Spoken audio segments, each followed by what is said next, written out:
দর্শক আরটিভি সাপ্তাহিক আয়োজন ডিপ্লোম্যাটিক জোনে আমন্ত্রণ জানাচ্ছি আমি সিফাত শারমিন। প্রতি সপ্তাহে আমরা হাজির হই নতুন নতুন অতিথি নিয়ে, কথা বলি তাদের বিভিন্ন কাজ নিয়ে এবং জানতে চাই তাদের পছন্দ অপছন্দগুলো। আমাদের আজকের অতিথি জাতিসংঘ জনসংখ্যা তহবিল UNFPA এর বাংলাদেশে নিযুক্ত প্রতিনিধি Arthur এরকেন। Very welcome, Mr. Arthur Erken. My pleasure. How are you today? I'm fine, thank you. Is this your first visit in Bangladesh?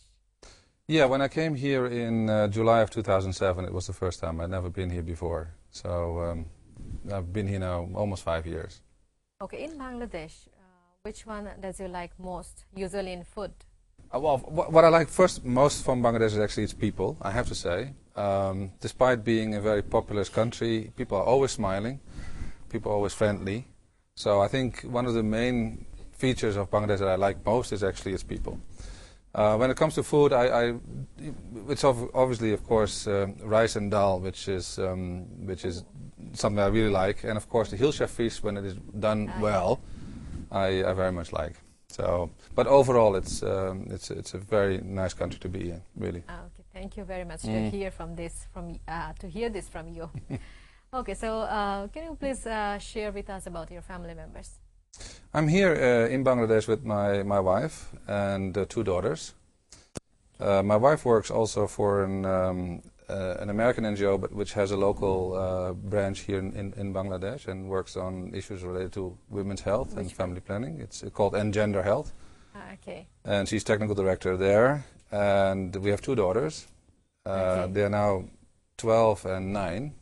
Oh. They both go to the American International School. They were very little when we came here. The youngest was 4. They also like Bangladesh? They like it very much. Actually, this is their home because they have never, well, they've experienced something before, but particularly the youngest was at 4 when we left the States. So she doesn't remember anything before. So for her, and also for the oldest, it's okay for her. this is home. Bangladesh is their home. Oh. Yeah. So they very much enjoy it. Other point. You're here for 5 years and serving as a representative of UNFPA. So tell us about your experience so far working with Bangladesh. I think for me, I couldn't have asked for a better place, seriously.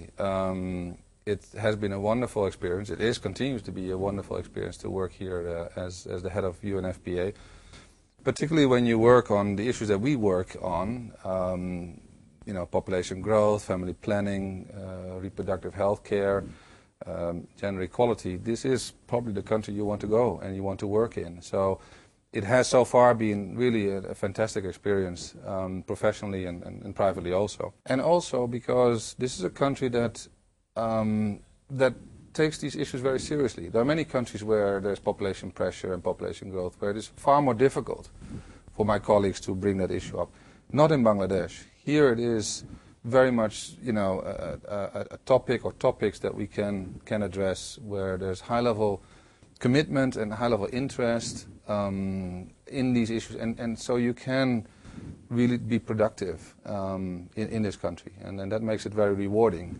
So as far as we know that UNFPA is working on safe motherhood, gender, HIV and more. Among this, which one is your key area of focus? Well, basically I would say there are 3 areas that we particularly focus on in Bangladesh. The first issue is the issue of safe motherhood. There are about 7,000 women, more than 7,000 women, who still die in this country every year during their pregnancy or during the delivery or just after the delivery. That's still, of course, 7,000 too many, but nevertheless, that's 20 women still dying. And so for us, it's one of the most important areas of focus that we are helping the government and the people of Bangladesh to further reduce maternal mortality, to ensure that we reach MG5 in 3-4 years. So that's the first area. The second area that we are dealing with is the issue of family planning, obviously. Again, Bangladesh is in many ways a success story. Yeah. The latest figures that we have is that on average, a Bangladeshi woman gets 2.3 children. That's low. So this country has really become a low fertility country.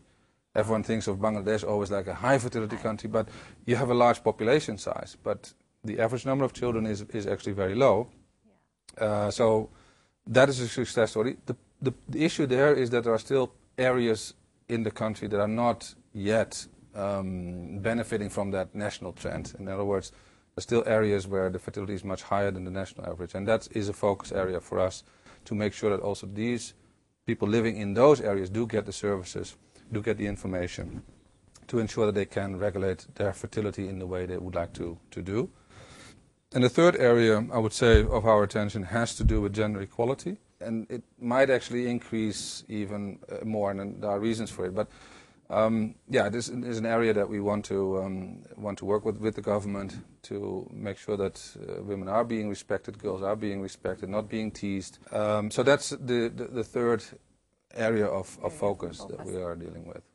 Okay, you were talking about the MDG 5 target. Is to reduce maternal mortality to 145 per 100,000 live births by 2015. So is this still possible considering the current program on maternal mortality, or what's the UNFPA's role over here? The short answer is yes. I think it is doable. As I said, Bangladesh has made tremendous progress when it comes to maternal mortality. The country has reduced its maternal mortality ratio by 40% in the last 9 to 10 years, which is a success that not many countries in the world can actually, tell us about. So this is very good. Now, with a very low fertility, you were talking about that our present fertility rate is 2.3. 2.3. So, that means on average, women and families get 2 children. There's not much more reduction that you can expect from that. So the impact of fertility reduction on maternal mortality will not be big anymore. So the real further decline has to come from system strengthening. In other words, better health system that provides and cares for women, a system that responds to the needs of women, and that's very important. And that's why the whole notion of skilled care, making sure that every pregnant woman has access to a skilled provider during her pregnancy and, of course, at the time of her delivery. Because the majority of women die right after childbirth because of hemorrhage or eclampsia. And so it's at that point where these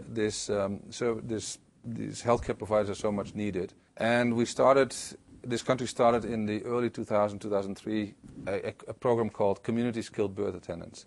These are basically women that work as family welfare assistants or family health assistants at the community level, and we've trained them up to become actually skilled birth attendants. Now, the real issue now is to ensure that the link between the community-based CSBA and the facilities, this is where the midwife comes in. It's a trained professional who really can go the entire gamut of services and can actually basically, help and assist a woman through her pregnancy and her delivery.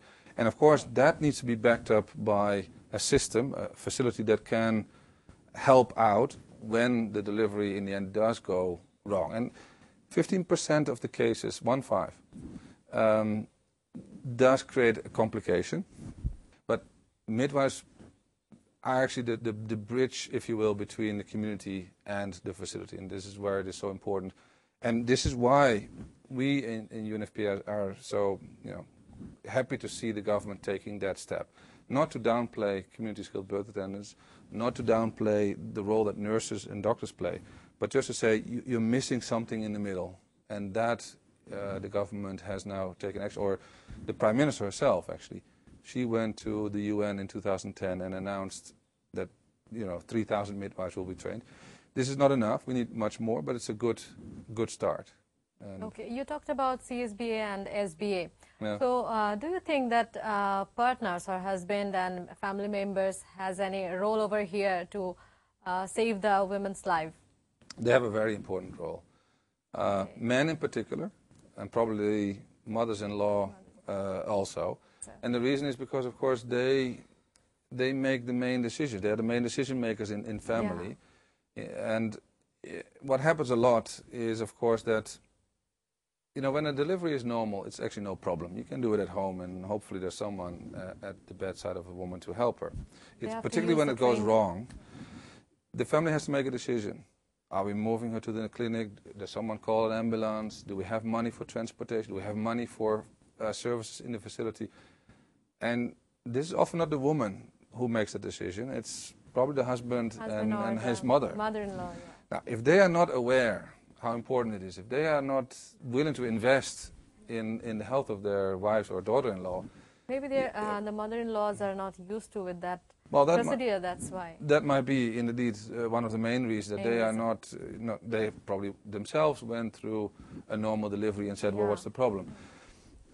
That's why community involvement is so important, and that's why definitely reaching out to men is really important. Yeah. As at 85% of the deliveries are fine, but since you cannot really predict which woman will get a complication, all men and all families need to be made aware that if it happens, we need you. And that's why the whole birth planning, it is, and I think part of what we try to do, of course, is also to reach out to men, to involve them in this process, because, look, no man wants to see his wife die.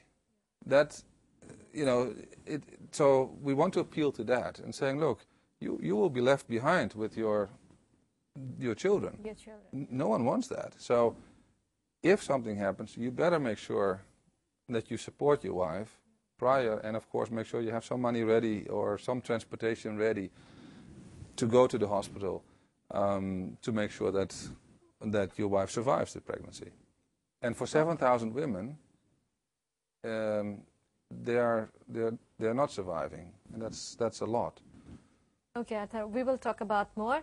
Let's take a short break, then we will come back again. Sure. Diplomatic জোনের এই পর্যায়ে নিচ্ছি বিরতি, সে পর্যন্ত আমাদের সঙ্গেই থাকুন।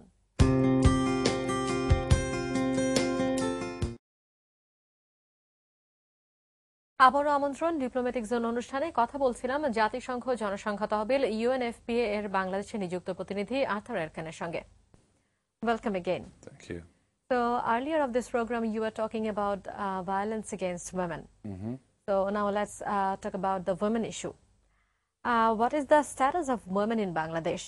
And UNFPA is working on gender issues, especially the prevention of violence against the women.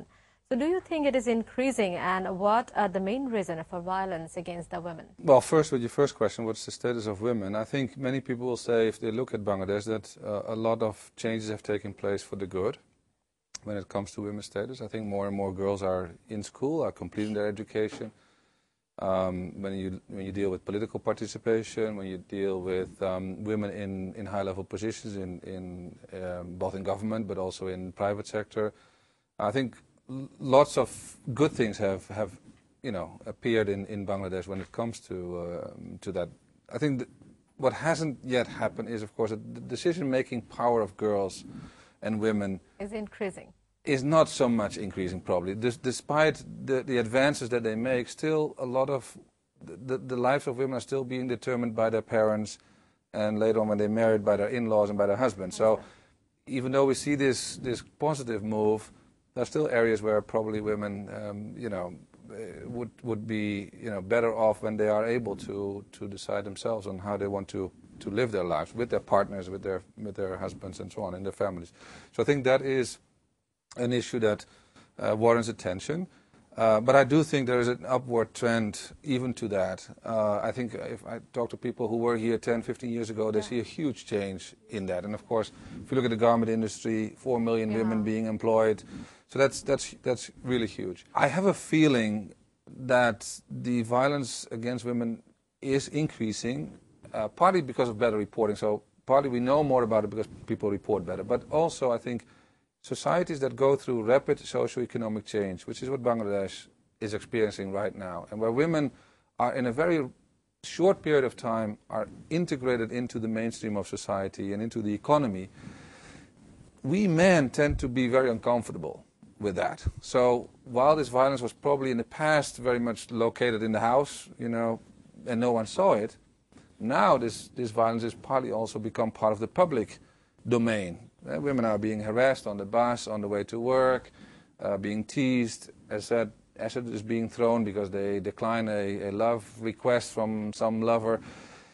Those things are new, and that sort of violence might actually increase because of more and more girls and women coming into the mainstream of the economy. And as I said, it's not a women's problem, and it's a man's problem. It's a huge man's problem that we have that men cannot accept the fact that, you know, a woman can be your boss.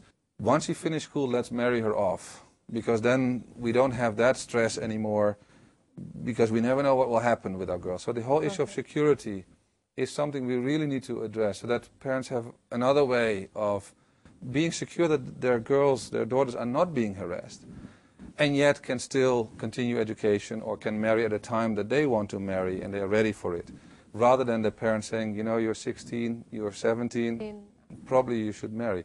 And I think this is all linked. This is all linked also with party culture, but also partly with what is currently happening in Bangladesh, which is this rapid socio-economic change that is taking place.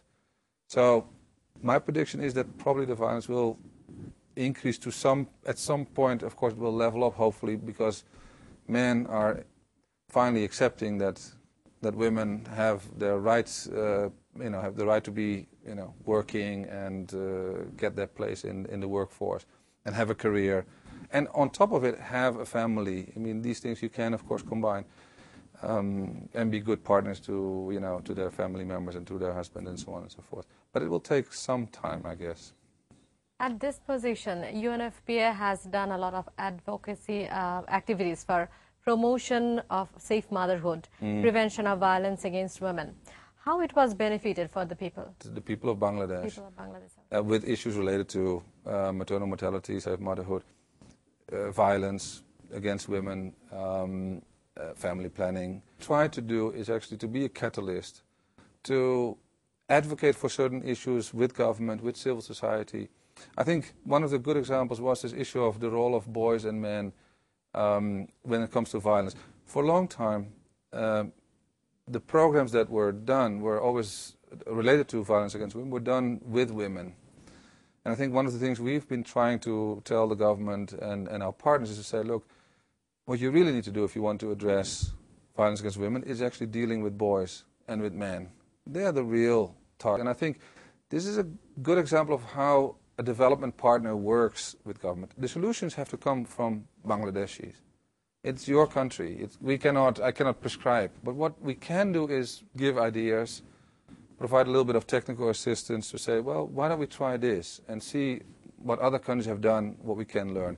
And then hopefully that creates some kind of a momentum that others can pick up. And I think this is one of those issues. There are many other issues that we can discuss where the role of a development partner is really a catalyst. Now let's talk about the youth group. We know that Bangladesh has a lot of youth group of people.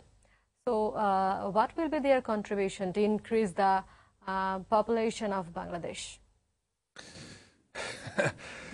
Well, they will definitely contribute to a further increase in the population. And they do that because the number of young people in this country is just very big.